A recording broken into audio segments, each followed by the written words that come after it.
We have gone through unit 1, 2, 3 and unit 6. আমরা unit 6 পর্যন্ত ভালো করে পড়ালেখা শেষ করছি। ইউনিট 6 এর আজকে আমরা পড়বো লেসন 9। লেসন এর পূর্বে আমরা লেসন 8 পর্যন্ত পড়ছি না? ওই যে তারা থাকা ফ্লোটিং মার্কেটে যাওয়ার প্ল্যান করেছিল, মনে আছে? রাতে বসে বসে প্ল্যান করছে, সকালে তারা আর্লি ইন দা মর্নিং এ তারা কোথায় যাবে? দা থাকা ফ্লোটিং মার্কেটে যাবে। আজকে সেই দিন, আজকে সেই সকাল। দেখো এখানে প্যাসেজ আছে, কি আছে দেখো। আমি প্যাসেজের একটা অংশ তুলছি যাতে করে আমরা কোশ্চেন আনসার গুলো ভালো করে সলভ করতে পারি প্যাসেজের হেল্প নিয়ে। তোমাদের যে কোশ্চেন আনসার গুলো আসে এগুলো তো অবশ্যই প্যাসেজের হেল্প নিয়ে করতে হয়, নাকি মুখস্থ লিখতে হয়? প্যাসেজের হেল্প নিয়ে ক্রিয়েটিভিটি দেখিয়ে তোমার থেকে সুন্দর করে সাজায় লিখতে হবে, নাকি?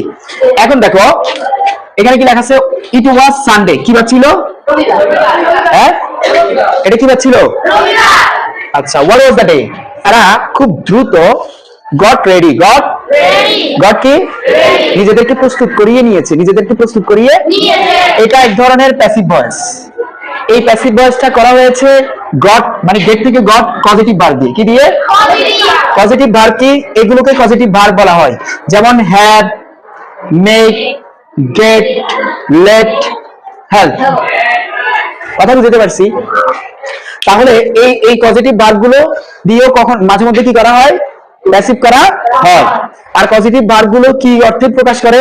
কোনো কাজ যদি আমি অন্য কোনো কারো মাধ্যমে করতে চাই তখন আমি এই পজিটিভ ভার্ব গুলো হেল্প করে করতে পারবো, পজিটিভ ভার্ব গুলো ব্যবহার করে কি করতে পারবো।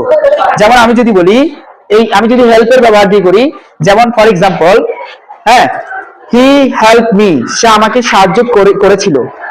ডুইং দিস ওয়ার্ক, তাহলে এই কাজে আমার কাজটাকে করার জন্য তাকে আমি ইনভলভ করছি, আমার কাজে সাহায্য করার জন্য তাকে আমি কি করছি?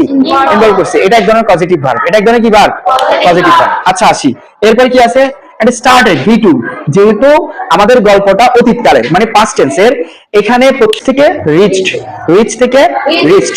কথা বুঝছো? রিচ মানে কি? পৌঁছানো। রিচ মানে কি? আচ্ছা, এবার আসো, দ্য মার্কেট প্লেস। তারা মার্কেট প্লেসে পৌঁছেছিল শার্প এট 7। শার্প এট 7 বলতে এখানে কি বোঝাচ্ছে? একদম বরাবর 7টা বাজে তারা সেখানে গিয়ে পৌঁছেছে। কথা বুঝতে পারছি? এবার আসো, দ্য ক্যানেল। ক্যানেল শব্দের অর্থ কি? ক্যানেল শব্দের অর্থ কি? খাল। ক্যানেল শব্দের অর্থ কি? রিভার শব্দের অর্থ কি? নদী। মনে থাকবে। আর ক্যানেল শব্দের অর্থ কি? রিভার শব্দের অর্থ কি? পুকুর ইংরেজি কি? পুকুর, পন্ড। পুকুর ইংরেজি কি? পন্ড। পন্ড মানে পুকুর, পন্ড মানে। আচ্ছা, এবার আসি আমরা ওয়ার। দেখো, the canal were surrounded. Active voice না প্যাসিভ ভয়েস?